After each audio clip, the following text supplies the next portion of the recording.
കാറ്റത്തെ കിളിക്കൂട് സീരിയലിൻ്റെ latest episode review ആണ് പറയുന്നത്.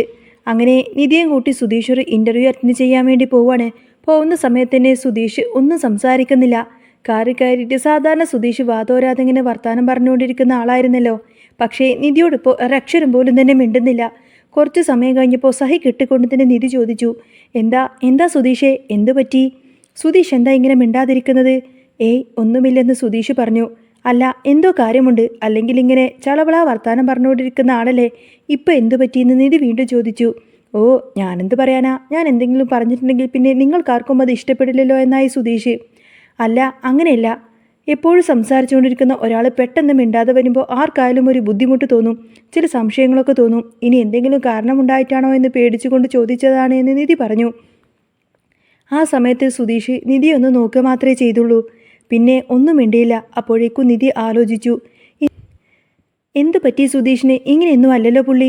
ഇനി താനുമായിട്ട് എന്തെങ്കിലും പ്രശ്നമുണ്ടോ? താനറിയാതെ എന്തെങ്കിലും പറഞ്ഞു പോയോ എന്നൊക്കെയായിരുന്നു നിധിയുടെ ചിന്ത. ആ സമയം സുധീഷ് പറഞ്ഞു, ഇപ്പം ഞാൻ മിണ്ടിയാലെന്ത്, മിണ്ടിയില്ലെങ്കിലെന്ത്? നിങ്ങൾ ആരെയും അത് ബാധിക്കുന്ന കാര്യമൊന്നുമല്ലല്ലോ. സുധീഷിൻ്റെ മനസ്സിൽ നിന്നും ഇന്നലത്തെ ആ ഒരു കാര്യം അങ്ങോട്ട് പോയിട്ടേ ഉണ്ടായിരുന്നില്ല. ഇന്നലെ ഞാൻ താമസിച്ച് വീട്ടിലേക്ക് വന്നപ്പോൾ നിധി എനിക്ക് വേണ്ടി വാതിലൊക്കെ തുറന്നു തന്നു. അപ്പോൾ ചോദിച്ചപ്പോൾ നിധി എന്താ പറഞ്ഞത്? ഇനിയിപ്പോൾ സുധീഷ് എന്തെങ്കിലും ആപത്ത് വരുമോ? നിധിയുടെ അച്ഛനും ചേട്ടനൊക്കെ എന്നെ എന്തെങ്കിലും ഉപദ്രവിക്കുമോ എന്ന് പറഞ്ഞിട്ടാണ് നിധി എനിക്ക് വേണ്ടി കാത്തിരുന്നതെന്ന്. അന്നേരം നിധിക്ക് ആ ഒരു പേടിയാണ്, നിധിയുടെ അച്ഛനും ഏട്ടനുമൊക്കെ എന്നെ എന്തെങ്കിലും ചെയ്യുമോ എന്ന്. ഇനി അവർക്ക് ആ പേരിൽ എന്തെങ്കിലും പ്രശ്നമുണ്ടാകുമോ എന്ന് ഓർത്തിട്ടില്ലേ നിധി ഇന്നലെ എന്നെ കാത്തിരുന്നത്? അവർക്കൊരു പ്രശ്നവും ഉണ്ടാവരുത്. എനിക്കെന്തെങ്കിലും സംഭവിച്ചാലെന്താ? നിധിയുടെ അച്ഛനും ചേട്ടനും ഒരു കുഴപ്പവും ഉണ്ടാവരുത് അല്ലേ എന്ന് സുധീഷ് ചോദിച്ചു. അത് കേട്ടപ്പോൾ നിധി ഒന്നും മിണ്ടിയില്ല. മിണ്ടാതിരിക്കായിരിക്കും നിധി. അപ്പോഴേക്കും സുധീഷ് ഓർത്തു, താൻ ഇത്രയൊക്കെ പറഞ്ഞിട്ടും ഇവളെന്താ മിണ്ടാതിരിക്കുന്നത്? സെൻറ്റിമെൻറ്റ്സ് വർക്കായെന്നാ തോന്നുന്നത്. അവളുടെ മനസ്സിൽ പറ്റിയ സമയം തന്നെയാണിത്. അങ്ങനെയൊക്കെ വിചാരിച്ചിരുന്നിട്ടും നിധി ഒന്നും മിണ്ടുന്നില്ല. അപ്പോഴേക്കും സുധീഷ് ചോദിച്ചു, എന്താ ഞാൻ പറഞ്ഞത് ശരിയല്ലേ? പിന്നെ നിധി എന്താ മിണ്ടാത്തത്? നിധി പറഞ്ഞു, ഒരിക്കലും അങ്ങനെയല്ല സുധീഷേ. അച്ഛനും ചേട്ടനും എന്തെങ്കിലും സംഭവിക്കുമെന്ന് കരുതിയിട്ടല്ല ഞാൻ സുധീഷിനോട് പറഞ്ഞത്. സുധീഷിന് എന്തെങ്കിലും സംഭവിക്കുമെന്നൊരു പേടി എനിക്കുണ്ടായിരുന്നു. നമ്മൾ സ്നേഹിക്കുന്ന ഒരാൾക്ക് എന്തെങ്കിലും സംഭവിച്ചു കഴിഞ്ഞാൽ നമുക്ക് സങ്കടം വരില്ലേ, വിഷമമാവില്ലേ? സുധീഷ് വരാൻ താമസിച്ചപ്പോൾ എനിക്ക് ആ ഒരു ബുദ്ധിമുട്ടായി. കൃത്യസമയത്ത് വരുന്ന ആളല്ലേ എന്ന്. അതുകൊണ്ടാണ് ഞാൻ അങ്ങനെ പറഞ്ഞത്. അല്ലാതെ എൻ്റെ അച്ഛനും ഏട്ടനും എന്തെങ്കിലും സംഭവിക്കുമെന്നുള്ള ഭയം കൊണ്ടല്ല. സുധീഷിനത് കേട്ടപ്പോൾ ഭയങ്കര സന്തോഷമായി. സുധീഷ് തൻ്റെ ആ ഒരു സന്തോഷം മനസ്സിൽ ഒളിപ്പിച്ചു വെച്ചു. തൽക്കാലത്തേക്ക് ഇവളുടെ മുന്നിൽ അധികം പ്രകടനങ്ങളൊന്നും തന്നെ നടത്തണ്ട. ഇവൾക്ക് ഇനിയൊരു പക്ഷേ സംശയം തോന്നിയാലോ? പിന്നീട് നിധി പറഞ്ഞു, അല്ല, സുധീഷിന് എന്നെ സംശയമുണ്ടായിരുന്നില്ലേ? ഏയ്, സംശയമൊന്നും വേണ്ട. എനിക്ക് സുധീഷിനോട് ദേഷ്യമൊന്നും തന്നെയില്ല. സുധീഷിനറിയാലോ അത്. അച്ഛനും ചേട്ടനും ചെയ്ത ക്രൂരത മൂലം സുധീഷ് എത്രമാത്രം അനുഭവിച്ചു എന്ന് എനിക്ക് നന്നായിട്ടറിയാം. അപ്പോൾ അതിൻ്റേതായിട്ടുള്ള ഒരു വിഷമവും എനിക്കുണ്ടായിരുന്നു. ഇനി അങ്ങനെ ഒരിക്കലും സംഭവിച്ചുകൂടാ. അതുകൊണ്ടാണ് എനിക്ക് ആ ഒരു പേടിയൊക്കെ ഉണ്ടായിരുന്നത്. പിന്നെ സുധീഷ് നിർത്താതെ സംസാരം തുടങ്ങി. സുധീഷിന് സന്തോഷമായല്ലോ.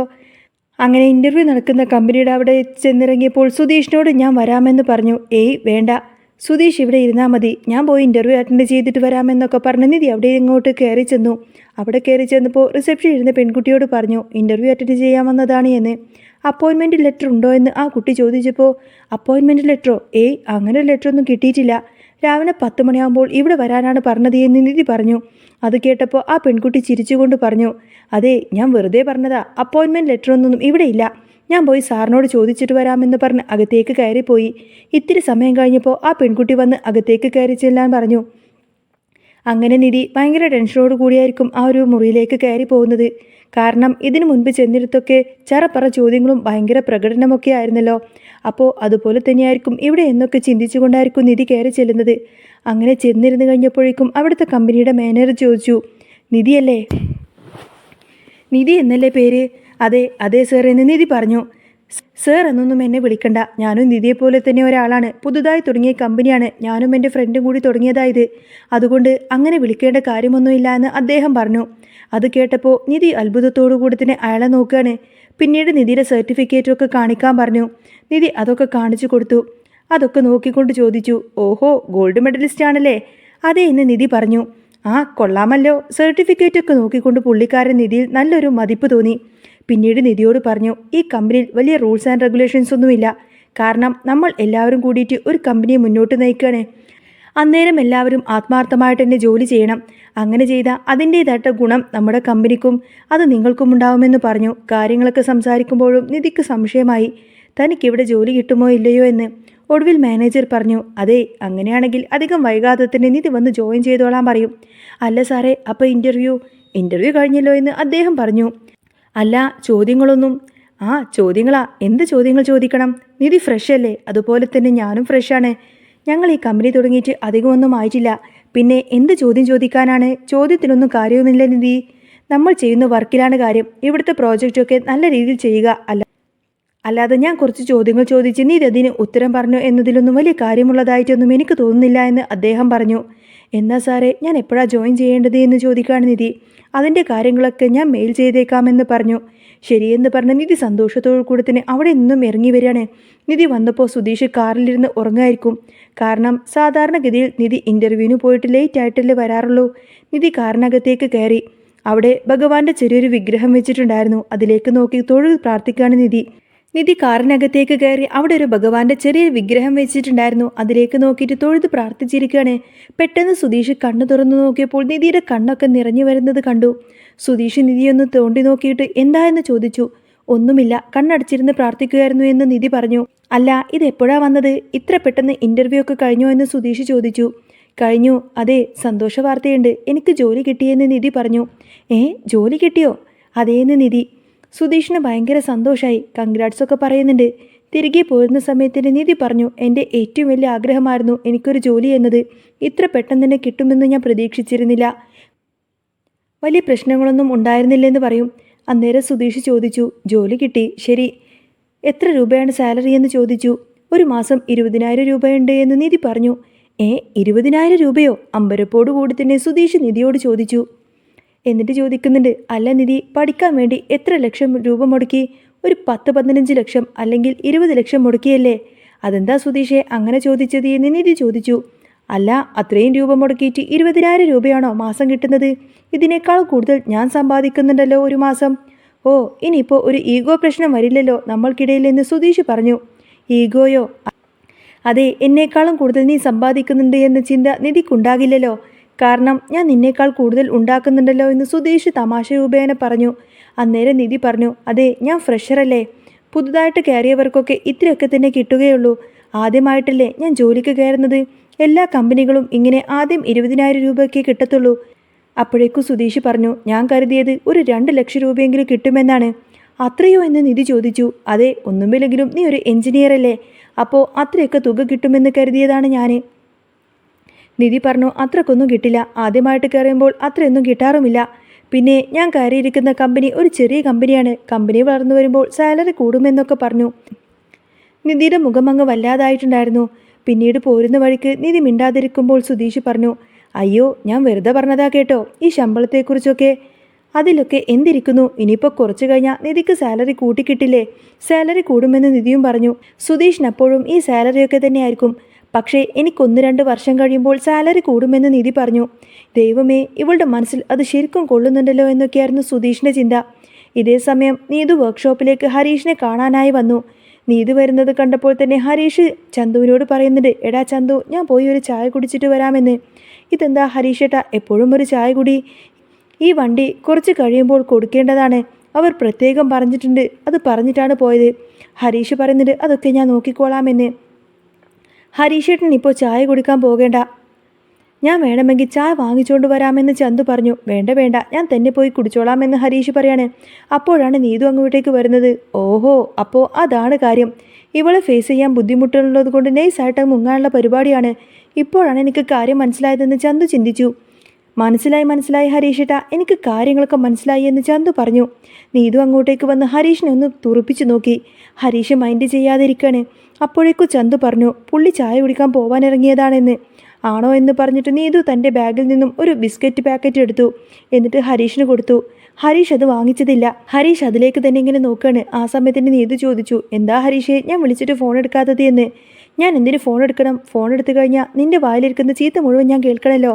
അതിൻ്റെ ആവശ്യം എനിക്കില്ല എന്ന് ഹരീഷ് പറഞ്ഞു. ഹരീഷേ, ഞാൻ പറയുന്നത് കൊണ്ടും തോന്നരുത്. ഉള്ള സത്യാവസ്ഥ തുറന്നു പറഞ്ഞിരുന്നെങ്കിൽ എന്തെങ്കിലും പ്രശ്നമുണ്ടാവുമായിരുന്നോ? കഴിഞ്ഞ ദിവസം ഞാൻ വിളിച്ച സമയത്ത് ഹരീഷ് ഒരു പ്രശ്നത്തിൽ പെട്ടിരിക്കുകയായിരുന്നു. അത് എന്ത് പ്രശ്നമാണെന്ന് പറഞ്ഞു കഴിഞ്ഞാൽ എനിക്കും മനസ്സിലാവുമായിരുന്നു. പക്ഷേ അതിന് പകരം ഹരീഷ് വെറുതെ കിടന്ന് ഉരുണ്ട് കളിച്ചു. അതുകൊണ്ടല്ലേ ഞാൻ ദേഷ്യപ്പെട്ടത് എന്ന് നീതു ചോദിച്ചു. നിന്നോട് പറഞ്ഞിട്ടൊന്നും ഒരു കാര്യമില്ല, നിന്റെ തലയിലേക്ക് ഒന്നും കയറാനും പോകത്തില്ല എന്ന് പറയണ ഹരീഷ്. അവനവൻ ചെയ്ത തെറ്റ് ന്യായീകരിക്കാൻ നോക്കണ്ട, അതിൻ്റെ ആവശ്യമില്ല എന്ന് വീണ്ടും പറഞ്ഞു. ഒടുവിൽ അവർ തമ്മിലുള്ള പ്രശ്നം അങ്ങനെ പരിഹരിക്കുകയാണ്. നീതുവും ഹരീഷും കുറച്ച് സമയം സംസാരിച്ചു കഴിഞ്ഞപ്പോൾ കാര്യങ്ങൾക്കൊക്കെ ഒരു തീരുമാനമായി. ഈ സമയത്തന്നെ സുധീഷിനോട് നിധി പറഞ്ഞു, അതെ നമുക്ക് സുഭാഷേട്ടൻ്റെ അടുത്തേക്കൊന്ന് പോയിട്ട് വരാമെന്ന് പറയും. അതെന്തിനാ ഇപ്പം അങ്ങോട്ടേക്ക് പോകുന്നത് എന്ന് സുധീഷ് ചോദിച്ചപ്പോൾ പോകണമെന്ന് നിർബന്ധിച്ച് പറയാണ് നിധി. അങ്ങനെ അവർ സുഭാഷേട്ടൻ പണി ചെയ്യുന്ന പണി സൈറ്റിലേക്ക് വരികയാണ്. സുധീഷ് ചോദിക്കുന്നുണ്ട്, ഇപ്പം നിങ്ങൾ ഇങ്ങോട്ടേക്ക് വരേണ്ട ആവശ്യമുണ്ടായിരുന്നോ എന്ന്. പിന്നെ അല്ലാതെ സുഭാഷേട്ടനെ കണ്ട് കാര്യങ്ങളൊക്കെ പറയണ്ടേ, എനിക്ക് ജോലി കിട്ടിയ കാര്യം. ഞാൻ ഇൻ്റർവ്യൂവിന് പോകുമ്പോൾ സുഭാഷേട്ടനായിരുന്നു ഏറ്റവും കൂടുതൽ ആഗ്രഹം എനിക്ക് ജോലി കിട്ടണമെന്ന്. അദ്ദേഹം അത്രയധികം ആഗ്രഹിച്ചിരുന്നു എന്ന് നിധി പറഞ്ഞു. സുധീഷിൻ്റെ മുഖമങ്ങ് മാറി. ഇൻ്റർവ്യൂവിന് കൊണ്ടുവിട്ടത് താനെ, സ്നേഹിക്കുന്നത് താനെ, എന്നിട്ട് ഇവൾക്ക് സ്നേഹം മുഴുവൻ സുഭാഷേട്ടനോട്. ഒരു ചേട്ടനും അനുജത്തിയും വന്നിരിക്കുന്നു എന്നൊക്കെ ഇങ്ങനെ മനസ്സിൽ ചിന്തിക്കാണ് സുധീഷ്. അപ്പോഴേക്കും സുഭാഷ് അങ്ങോട്ടേക്ക് ഇറങ്ങി വന്നു. എന്താ മോളെ, എന്താ വിശേഷമെന്ന് ചോദിച്ചു. ഇൻ്റർവ്യൂവിന് പോയിട്ട് വരുന്ന വഴിയാണെന്ന് നിധി പറഞ്ഞു. എന്നിട്ട് എങ്ങനെ ഉണ്ടായിരുന്നു, പാസ്സായോ എന്ന് സുഭാഷ് ചോദിച്ചു. അതെ സുഭാഷേട്ടാ, എനിക്ക് ജോലി കിട്ടിയെന്ന് നിധി പറഞ്ഞപ്പോൾ അദ്ദേഹത്തിന് അത് ഭയങ്കര സന്തോഷമായി. പിന്നീട് സ്വീറ്റ്സൊക്കെ കൊടുക്കുകയാണ്. ഈ സമയം നിധി ചോദിച്ചു, അല്ല ബാക്കി പണിക്കാരൊക്കെ എവിടെ, അവരൊക്കെ പണിയുന്നുണ്ടോ? നിധി ചോദിച്ചു. അങ്ങോട്ടേക്ക് കയറി ചെല്ലാണ് നിധി. പിന്നീട് സുഭാഷേട്ടനോട് പറഞ്ഞു, അതെ ഇവിടുത്തെ കിച്ചൺ ഓപ്പൺ കിച്ചൺ ആക്കുന്നത് കുറച്ചുകൂടി നല്ലതല്ലേ എന്ന്. അത് കേട്ടപ്പോൾ സുഭാഷേട്ടൻ പറഞ്ഞു, ആഹാ അത് കൊള്ളാമല്ലോ, നല്ല ഐഡിയ ആണല്ലോ. ഞാൻ ഓണറോടൊന്ന് ചോദിക്കട്ടെ, അങ്ങനെയാണെങ്കിൽ മോൾ പറഞ്ഞതുപോലെ തന്നെ നല്ലൊരു ഓപ്പൺ കിച്ചൺ ഇവിടെ വെക്കാം. അതെ കണ്ടോ, ഇതാണ് പറഞ്ഞത്, എഞ്ചിനീയർ വേണമെന്ന്. കണ്ടോ, നല്ലൊരു എഞ്ചിനീയർ വന്നു കഴിഞ്ഞപ്പോൾ തന്നെ ഐഡിയാസൊക്കെ വരുന്നത് കണ്ടോ എന്നൊക്കെ പറഞ്ഞ് സുഭാഷ് നിധിയെ അങ്ങ് പ്രശംസിക്കുകയാണ്. അന്ന് വൈകുന്നേരം സുധീഷ് നിധിയെ വീട്ടിലാക്കി തിരിച്ചു പോകുമ്പോൾ അവൻ്റെ മനസ്സിൽ ഒരു ചെറിയ ആദി ബാക്കിയായിരുന്നു. സാലറിയുടെ കാര്യത്തിൽ താൻ പറഞ്ഞ തമാശ നിധിക്ക് അത്ര പിടിച്ചില്ല എന്ന് അവന് മനസ്സിലായി.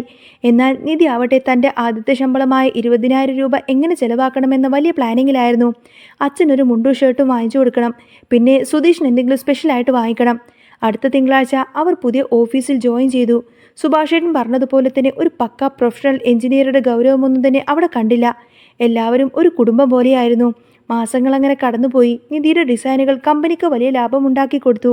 മാനേജർ പറഞ്ഞതുപോലെ തന്നെ കമ്പനി വളർന്നപ്പോൾ നിധിയുടെ സാലറിയും ഇരട്ടിയായി വർദ്ധിച്ചു. ഇതിനിടയിൽ ഹരീഷും നീതുവും തമ്മിലുള്ള പിണക്കങ്ങളെല്ലാം തന്നെ വർക്ക്ഷോപ്പിലെ നിത്യസംഭവമായി മാറി. ഒരിക്കൽ നീതു ഹരീഷിനോട് ചോദിച്ചു, നമുക്കും നിധിയെയും സുധീഷേട്ടനെയും പോലെ തന്നെ ഒരു യാത്ര പോയാലോ എന്ന്. ഹരീഷ് പതിവ് പോലെ തന്നെ ഒന്ന് ഉരുണ്ട് കളിച്ചുവെങ്കിലും ചന്തുവിൻ്റെ നിർബന്ധത്തിന് വഴങ്ങിക്കൊണ്ട് തന്നെ അവർ ഒരുമിച്ച് വൈകുന്നേരം അങ്ങ് ബീച്ചിലേക്ക് പോയി. അവിടെ വെച്ച് ഹരീഷ് തൻ്റെ പഴയ സ്വഭാവം അങ്ങ് മാറ്റി നീതുവിനോട് മനസ്സ് തുറന്ന് സംസാരിച്ചു. അവരുടെ ഇടയിലെ പുകമറ അതോടുകൂടെ തന്നെ നീങ്ങി. കഥയിലെ വലിയ വഴിത്തിരിവുണ്ടായത് നിധിയുടെ കമ്പനിയിലെ പുതിയൊരു വലിയ പ്രോജക്റ്റ് വന്നപ്പോഴാണ്. അത് സുഭാഷേട്ടൻ പണിയുന്ന അതേ സൈറ്റിൻ്റെ ഇൻറ്റീരിയർ വർക്കായിരുന്നു. സുഭാഷേട്ടനും നിധിയും വീണ്ടും ഒരുമിച്ച് ജോലി ചെയ്യാൻ തുടങ്ങിയത് സുധീഷിന് ആദ്യം ചെറിയ അസൂയ ഉണ്ടാക്കിയെങ്കിലും പിന്നീട് നിധിയുടെ കഴിവിനെ ലോകം അംഗീകരിക്കുന്നത് കണ്ടപ്പോൾ അവന് ശരിക്കും അഭിമാനം തോന്നി. ഒരു ദിവസം വൈകുന്നേരം എല്ലാവരും വർക്ക്ഷോപ്പിന് മുന്നിൽ ഒത്തുകൂടി. സുധീഷ് തൻ്റെ പുതിയ കാർ വാങ്ങിച്ചതിന് ശേഷം ആ ഒരു വിശേഷം പങ്കുവച്ചു. നിധി തൻ്റെ പ്രൊമോഷൻ ഓർഡറുകൾ സുഭാഷേട്ടനെ കാണിച്ചു കൊടുത്തു.